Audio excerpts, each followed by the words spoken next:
കൊല്ലത്തും ആലപ്പുഴയുടെ തീരത്തും ശക്തമായ കടലാക്രമണം. ആറാട്ടുപുഴയിൽ വീട് തകർന്നു. കൊല്ലത്തിന്റെ വിവിധ പ്രദേശങ്ങളിൽ കടൽ കയറ്റം ശക്തമാണ്.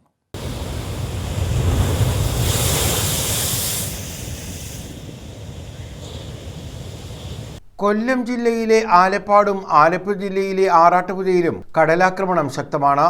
ആലപ്പാട് ഗ്രാമപഞ്ചായത്തിന്റെ തീരപ്രദേശങ്ങളിൽ തീരത്തേക്ക് കടൽ കയറുന്ന സ്ഥിതിയുണ്ട്. സ്രായിക്കാട് ഉൾപ്പെടെയുള്ള പ്രദേശങ്ങൾ കടൽ കയറ്റ ഭീതിയിലാണ്. ആലപ്പുഴ ജില്ലയിലെ ആറാട്ടുപുഴയിൽ കടലേറ്റം രൂക്ഷമായി തുടരുകയാണ്. പെരുമ്പള്ളിയിൽ ഒരു വീട് തകർന്നു. തീരസംരക്ഷണം ആവശ്യപ്പെട്ട് പ്രദേശവാസികൾ റോഡ് ഉപരോധിച്ചു.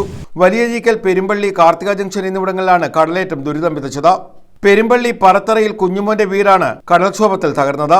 പിന്നിലെ ഭിത്തി ഭാഗികമായി നിലംപൊത്തി. അടിത്തറയുടെ മണ്ണ് നഷ്ടപ്പെട്ടു. ഏത് നിമിഷവും വീട് പൂർണ്ണമായും തകർന്നു വീഴും. ഇതേ തുടർന്ന് വീട്ടിലെ സാധന സാമഗ്രികൾ സമീപ വീടുകളിലേക്ക് നീക്കി.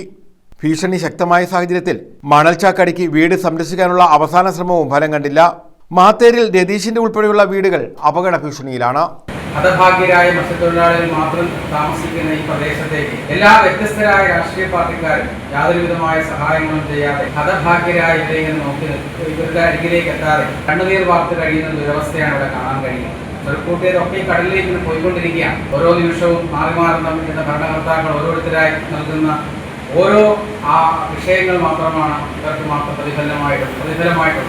ആറാട്ടുപുഴയിൽ കടൽ കയറ്റം ശക്തമായതോടെ തീരദേശ റോഡിലേക്ക് തിരമാലകൾ അടിച്ചു കയറുകയാണ്.